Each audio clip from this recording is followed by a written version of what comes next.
it's Jack from Cultaholic.com back with my second news video of the day. It's been a very hectic day in the world of wrestling, of course, with the build up to WrestleMania. And I'm not saying the event's kind of going off the rails, but big changes have been made in the plan. We're going to take a look at that and some other news stories as well.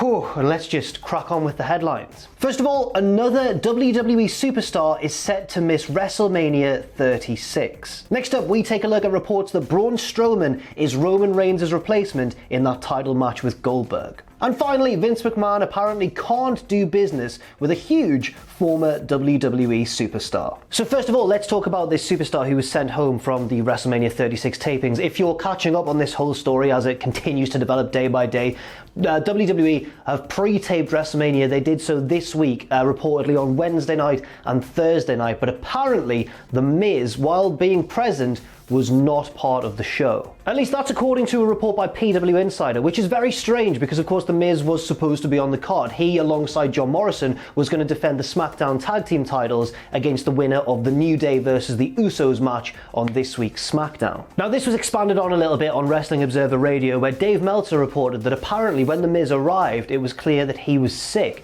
They didn't talk about specifically what kind of symptoms he had or everything, but obviously, given the current global situation, that's going to set off a few red flags, especially in a working environment with other people, such as especially Roman Reigns. The reason for that is, of course, because Roman Reigns has undergone battles in the past with leukemia, and as we all know, people who've recovered from cancer often have less effective immune systems, less ability to fight off something such as this ongoing virus. No other details were apparent about what kind of illness, Miz showed up with, whether he was severely sick or just a little bit, but again, it's not the sort of thing you want to hear, really, is it? Especially under the current circumstances. Hopefully The Miz is fine, obviously, and hopefully everybody else who came into contact with him that day are also fine. It remains to be seen what will happen with that title match. I think, as far as we're going to talk about SmackDown a little bit later in this video, and I think that New Day and Usos match is still going ahead. It may even be the case that John Morrison just has to have a mystery tag team partner to help him out against whoever wins that #1 contenders match. So now let's go to that match that was originally meant to feature Roman Reigns, him versus Goldberg for the Universal title. Well,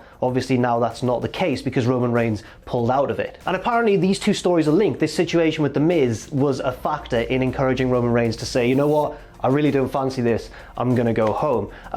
One factor was The Miz turning up sick, and the other one was the Usos apparently being very angry at The Miz for doing so. Obviously, they are related to Roman Reigns, they're gonna feel very protective over him, and you can totally understand why they'd have such an impassioned reaction. Now, I know Tom mentioned in our news video way earlier today, it feels like a lifetime ago now, I know that Tom mentioned that Braun Strowman was being reported as an apparent replacement for Roman Reigns in that match. Dave Meltzer on Wrestling Observer Radio has seemingly confirmed that. Not only that Braun Strowman is Roman Reigns' replacement, but that Strowman versus Goldberg has also now been taped. Now there's obviously one big problem, there's a lot of problems here obviously, but there's one big problem here, which is that match has not been built up to at all. It's all been about Roman versus Goldberg, not Braun Strowman versus Goldberg. But WWE seemed to have scrambled together a kind of last-minute workaround. According to Meltzer, they shot an angle that was going to set up this match at WrestleMania, which has already taken place in the past, but not really for us in the future. It's confusing, but apparently an angle has already been shot, which will then air on this week's SmackDown, and then the match will follow at the weekend. So, whoa, it's all action stations at the moment, and I don't quite know what to make of it. Sticking with the Wrestling Observer for now, but moving over to non-WrestleMania related news, let's give us all a breather for a second. But it is sad news. It's always sad to hear about a superstar missing time due to injury, and that's the case we have here. The wrestler in question is Razor of the Authors of Pain, or the AOP, who have currently had a bit of a spotlight shone upon them as part of Seth Rollins' stable alongside Rollins himself, and of course Buddy Murphy. Just Murphy. They got rid of his first name. Now, we reported a little while ago that Razor suffered a torn bicep, and happily he has successfully undergone surgery, but unhappily that does mean that he is set to miss 7 to 8 months of in-ring action. That's obviously very sad for Razor, especially because he seemed to be in a bit of a featured program, or more featured than he's potentially used to these days on Monday Night Raw, and it could have been a big stepping stone in his career. But hopefully, as we sometimes see with injuries and enforced time off for superstars, hopefully when he returns, that means that he can get a whole new batch of momentum behind him and start to really push push forwards. But it's also not just bad news for Razor, it's bad news for Akam as well, his tag team partner, because apparently WWE have reached the decision to just do nothing with Akam in the time being. He is, of course, entirely a tag team wrestler. We've never really seen him in a singles capacity in WWE, so I think that potentially would be confusing for a lot of fans, but you've got to be disappointed if you're Akam as well, because imagine they could create some kind of storyline with Akam trying to strike out on his own, and then when Razor comes back in, they either team up again or feud. There were different avenues they could have gone with this, but unfortunately, apparently the decision they felt best to make was to have Akam sit on the sidelines as well. Now let's talk about tonight's SmackDown. Not quite the go-home show for WrestleMania, but the one before, the go-home show for the go-home show before WrestleMania. So several matches have been announced. We have, of course, Drew Gulak versus Shinsuke Nakamura. If Gulak wins, then Daniel Bryan gets that shot for the IC Championship against Sami Zayn. I should mention that IC title shot will of course take place at WrestleMania. And another match that is set to take place at WrestleMania, or was before today, we don't really know what's going on now, would have been either the New Day or the Usos versus the SmackDown Tag Team Champions, The Miz and John Morrison. But of course, with The Miz being sent home and not being a part of WrestleMania anymore, it kind of throws that whole thing into question. I mentioned earlier, maybe Morrison will have a mystery partner of some kind or someone to come in and help him out. I'm hoping for Joey Mercury, potentially. That would be crazy. That would be a very last minute thing. That would be a long shot even under normal circumstances, I feel. But on the other hand, that match is still set for SmackDown, that number one contenders match between the New Day and the Usos. So I don't know if we're going to find a resolution to the whole Miz situation tonight on SmackDown, or maybe next week on SmackDown, or if we're just going to have to wait until WrestleMania itself. Two more things have been announced for SmackDown. We have Alexa Bliss taking on Asuka, and a new episode of the Firefly Funhouse with Bray Wyatt. Bray, of course, heading into that match with John Cena at WrestleMania.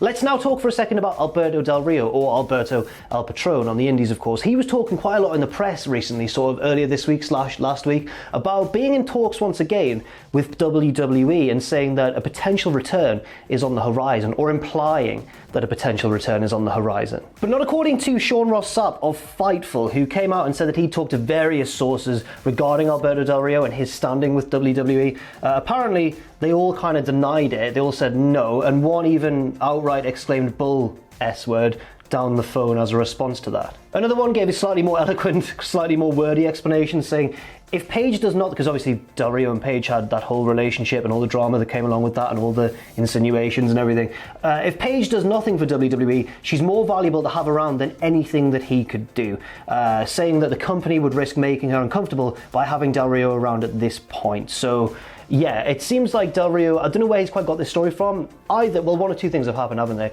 Either one, he's talking to different people than the sources that Sean Ross Sapp has, or two, he's just a bit delusional. He's kind of making it up a little bit, or maybe trying to stoke the fire by suggesting he's in talks with WWE and trying to kind of make that a reality, as it were. But I don't know, I mean, they did the whole Del Rio return thing once, didn't they? And then he went to Impact and there was all that trouble there. He seems to kind of cause bother wherever he goes, and especially given all of the controversy that's going on at the moment, I don't know if it would be best for WWE to bring Alberto Del Rio in. And of course, as Sean Ross Sapp's sources have suggested, risk annoying Paige, who has been a very loyal member of their system for quite a while now. A member of their system, how weird that sounds. Right, let's do one more news story and then let's go to the outro. Moving on now to one final story, and this regards none other than CM Punk. Now, with everything happening and massive changes being made to WrestleMania plans and all that, this would be the perfect time, right, for someone else to swoop in and just totally save the day, and that person potentially, if you're a big fan of his, will be CM Punk. A CM Punk return at this WrestleMania, well, on one hand, it could be absolutely hugely received. Everyone could be like, whoa, it's CM Punk. On the other hand, it could just be another legend on a WrestleMania where there's lots of legends already. Goldberg, Edge, that sort of thing. Undertaker, of course, John Cena. So I understand why you don't want too many veterans on the show, but it turns out I don't have to worry about that because apparently Vince never wants to do business with CM Punk again. This is once again via Dave Meltzer, who says, regarding reports of interest in CM Punk from WrestleMania, Vince McMahon labelled him as the one man I just can't do business with, and nobody at the top level, including Paul Heyman, has argued that point or pushed for CM Punk. clearly the whole thing with CM Punk's release from the company, it sounds like Vince has taken that very personally. And CM Punk obviously took it personally because they fired him on his wedding day. I mean, why wouldn't you? But at the same time, apparently it seems like Punk wanted to make amends. Apparently somebody from Punk, an agent of his or a representative, reached out to WWE with this possibility of returning for a one-time thing, and it was shot down. Apparently the whole idea of him returning on WWE backstage, you might be thinking, why was he allowed on backstage if the relationship between himself and Vince is so sour? Apparently that was more of a Fox decision rather than a WWE decision. They wanted Punk on their show and WWE allowed it. But also, and this is a very interesting point as well, apparently Punk's agent or Punk's people were told he's devalued himself by coming back on backstage in the manner that he did, and now it's not really that big a deal if he comes back to WrestleMania anymore.